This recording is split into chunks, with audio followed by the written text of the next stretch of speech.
Welcome to the Salmon Runs YouTube. Enjoy the video.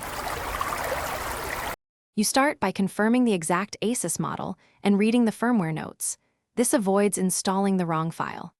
Once done, download the matching firmware from Asus support and check the file name and file size to ensure integrity. Make a FAT32 USB drive ready or have display port/USB-C connected if the update route requires a direct PC link. Plug the USB into the monitor while it is powered on and open the on-screen menu to locate. You now execute the update through the monitor OSD.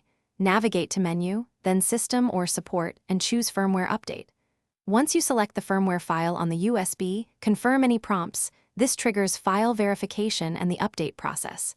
Make sure you do not power off or disconnect cables. Interruptions can brick the unit.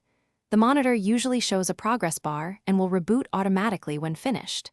After reboot, re-enter the OSD to confirm the new firmware version. Once the update finishes, you verify the firmware version in the OSD and restore any saved profiles or run a factory reset if settings acted up. Then make sure resolution, refresh rate, and color calibration are correct. Reconnect cables and test with different inputs. If something goes wrong, here's the key tip. Retry the process using a freshly formatted FAT32 USB or a different USB port, then repeat the update. If repeated failures occur, collect model and log details and contact Asus support for a recovery procedure. Thanks for watching. Consider subscribing if we helped you.